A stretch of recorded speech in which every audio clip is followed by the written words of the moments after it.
Names 777 taro റീഡിങ്ങിലേക്ക് സ്വാഗതം. നിങ്ങൾക്കായിട്ടുള്ള divine message എന്തെന്ന് നോക്കാം. കംഫർട്ട് എന്നാണ് ആദ്യത്തെ കാർഡ്. നിങ്ങൾ അതിസമ്പന്നനല്ലെങ്കിലും സുഖകരമായൊരു ജീവിതം നയിക്കാൻ പോവുകയാണ്. സുഖകരമായൊരു കാലഘട്ടത്തിലേക്ക് നിങ്ങൾ പ്രവേശിക്കാൻ പോകുന്നു. നിങ്ങൾക്ക് ആവശ്യമുള്ള കാര്യം നേടാനായിട്ട് പോകുന്നു. ഇവിടെ സാമ്പത്തികപരമായിട്ടുള്ള ഒരു ബാലൻസ് നിങ്ങളിലേക്ക് വരികയാണ്. കംഫർട്ടായിട്ടുള്ളൊരു സോണിലേക്ക് നിങ്ങൾ എത്താൻ പോവുകയാണ്.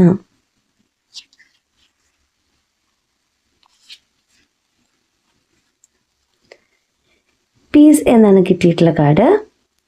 2 ഓഫ് സോർഡ്സ് കാർഡ്.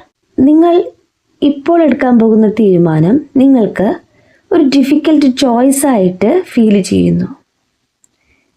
ആക്ഷൻ എടുക്കാനായിട്ട് സാധിക്കില്ല എന്ന് നിങ്ങൾക്ക് തോന്നുന്നു.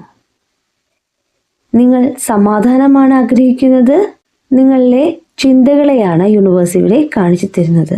മറ്റുള്ള വ്യക്തികളാൽ നിങ്ങളുടെ കണ്ണുകൾ ബന്ധിക്കപ്പെട്ടിരിക്കുകയാണ്. എന്നിരുന്നാലും നിങ്ങൾ വിശ്വസിക്കുന്ന പ്രപഞ്ചശക്തിയുടെ ആ ഒരു പ്രകാശത്താൽ മുന്നോട്ട് സഞ്ചരിക്കുകയാണ്. സമാധാനമാണ് നിങ്ങൾ ആഗ്രഹിക്കുന്നത്. യൂണിവേഴ്സിനെ ട്രസ്റ്റ് ചെയ്തുകൊണ്ട് തന്നെയാണ് നിങ്ങൾ മുന്നോട്ട് സഞ്ചരിക്കുന്നത്. വിക്ടറി എന്നാണ് കാർഡ് കിട്ടിയിട്ടുള്ളത്. 6 ഓഫ് വാൻസ് കാർഡാണ്. ഏതൊരു കാര്യത്തിനാണോ നിങ്ങൾ യൂണിവേഴ്സിൽ വിശ്വസിച്ചുകൊണ്ട് മുന്നോട്ട് പോകുന്നത്, സക്സസ് എന്നാണ്, വിക്ടറി എന്നാണ് യൂണിവേഴ്സ് പറയുന്നത്.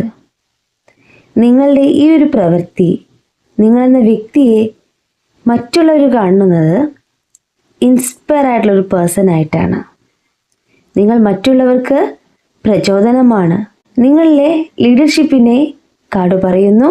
നിങ്ങൾ എന്തുകൊണ്ടും അർഹനാണ് അല്ലെങ്കിൽ അർഹയാണ് എന്ന് പറയുന്നു. എന്തിന്? സക്സസ്സിന്. കാരണം വെച്ച് കഴിഞ്ഞാൽ നിങ്ങളുടെ പ്രവൃത്തി തന്നെയാണ് നിങ്ങൾക്കുള്ള വിക്ടറിയിലേക്ക് നിങ്ങളെ നയിക്കുന്നത്.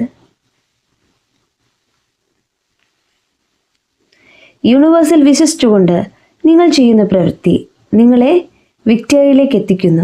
പ്രപഞ്ചം നിങ്ങളുടെ കൂടെയുണ്ട്.